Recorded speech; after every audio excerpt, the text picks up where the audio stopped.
ಇಲ್ಲಿ ನೋಡಿದ್ರೆ ಇಲ್ಲಿ ಏನ್ ಹೇಳುದು, ನಿನ್ನೆ ಹೇಳಿದ್ದಾರಲ್ಲ, ಒಂದು ಕಪ್ಪು ಚುಕ್ಕೆ ಇಲ್ಲ ನನ್ನ ಮೇಲೆ, ನಾನು ಮುಖ್ಯಮಂತ್ರಿ ಆಗಿದ್ದನ್ನ ಸಹಿಸ್ತಾ ಇಲ್ಲ, ಹಿಂದುಳಿದವನು.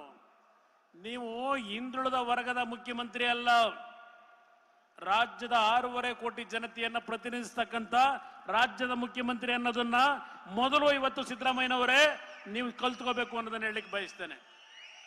ನೀವು ಒಂದು ವರ್ಗದ ಮುಖ್ಯಮಂತ್ರಿ ಆಗಿ ಕೆಲಸ ಮಾಡ್ಲಿಕ್ಕೆ ಆಗಲ್ಲ.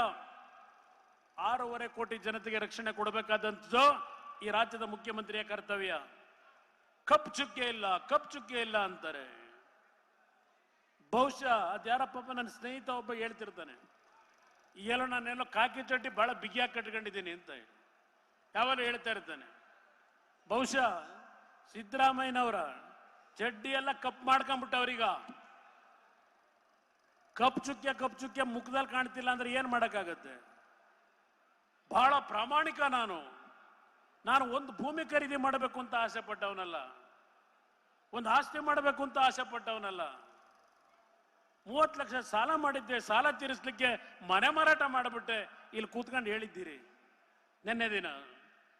ನಿಮ್ಮ ಧರ್ಮಪತ್ನಿಯ ಬಗ್ಗೆ ನಾವು ಗೌರವ ಇಟ್ಕೊಂಡಿದ್ದೇವೆ, ನಿಮ್ಮ ಧರ್ಮಪತ್ನಿಯ ಬಗ್ಗೆ ನಾವು ಚರ್ಚೆ ಮಾಡಿಲ್ಲ ಎಂದೂ ಸಹ.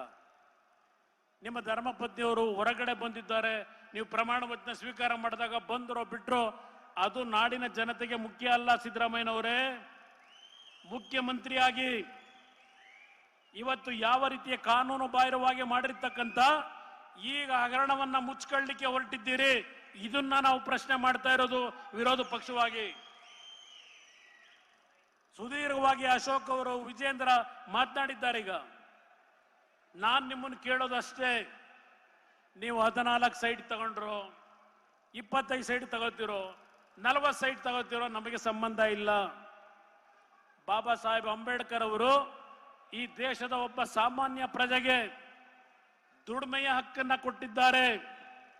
ದುಡಿಮೆಯ ಹಕ್ಕನ್ನ ಕೊಟ್ಟಿರ್ತಕ್ಕಂಥದ್ದಷ್ಟೇ ಅಲ್ಲ, ಯಾವುದೇ ಒಬ್ಬ ಸಾಮಾನ್ಯ ನಾಗರಿಕ ದುಡಿಮೆಯ ಮೇಲೆ ಶ್ರಮಪಟ್ಟು ಕಾನೂನು ವ್ಯಾಪ್ತಿಯಲ್ಲಿ ಯಾವ ಆಸ್ತಿಯನ್ನು ಗಳಿಕೆ ಮಾಡಲಿಕ್ಕೆ ಈ ಸಂವಿಧಾನದಲ್ಲಿ ಪ್ರತಿ ದೇಶದ ಜನತೆಗೆ ಇವತ್ತು ಅಧಿಕಾರ ಇದೆ.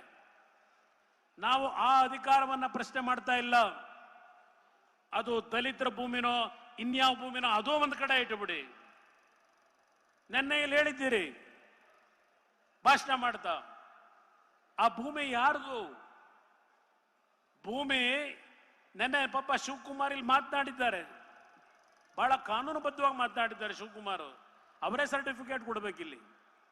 ಏನ್ ಹೇಳಿದ್ದಾರೆ? ಅಯ್ಯೋ ಪಾಪ